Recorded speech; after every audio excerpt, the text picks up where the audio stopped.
José Zorrilla y Amaral, Spanish pronunciation, José Zorrilla, February 21, 1817, January 23, 1893, was a Spanish romantic poet and dramatist.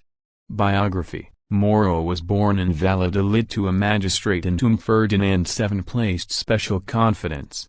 He was educated by the Jesuits at the Real Seminario de Nobles in Madrid, wrote verses when he was 12, became an enthusiastic admirer of Walter Scott and Chateaubriand, and took part in the school performances of plays by Lope de Vega and Calderón de la Barca.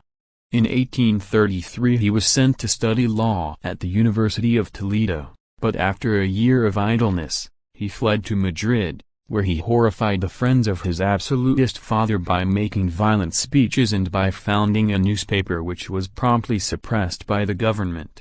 He narrowly escaped transportation to the Philippines, and passed the next few years in poverty. The death of the satirist Mariano José de Lara brought Zorrilla into notice. His elegiac poem, read at Lara's funeral in February 1837, introduced him to the leading men of letters. In 1837 he published a book of verses, mostly imitations of Alphonse de Lamartine and Victor Hugo, which was so favorably received that he printed 6 more volumes within 3 years. After collaborating with Antonio Garcia Gutierrez on the play Juan Dondelo, 1839, Zorrilla began his individual career as a dramatist with Codicu al Consurizan, 1840, and during the next 5 years he wrote 22 plays, many of them extremely successful. His Cantos del Trovador, 1841, a collection of national legends written in verse, made Zorrilla second only to José da Esperanzada in popular esteem.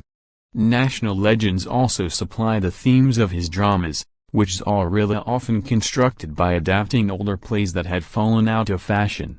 For example, in El Zapatero y el Rey he recast Salmontaine's Juan Pascual by Juan de Lajas y Mota. In La Major Talon la Espada he borrows from Agustín Morto y Cavannas' Travessuras del Estudiante Pantoja. His famous play Don Juan Tenorio is a combination of elements from Tirso de Molina's Burlador de Sevilla and from Alexander Dumas' Pers Don Juan de Marana, which itself derives from Les Aimes du Purgatoire by Prosper Rumi. However, plays like Sancho Garcia, El Rey Loco, and El Alcalde Quillo are much more original. He considered his last play, Traitor, In Confesso y Martyr, 1845, his best play. Upon the death of his mother in 1847 Zorrilla left Spain, resided for a while at Bordeaux, and settled in Paris, where his incomplete poem Granada was published in 1852.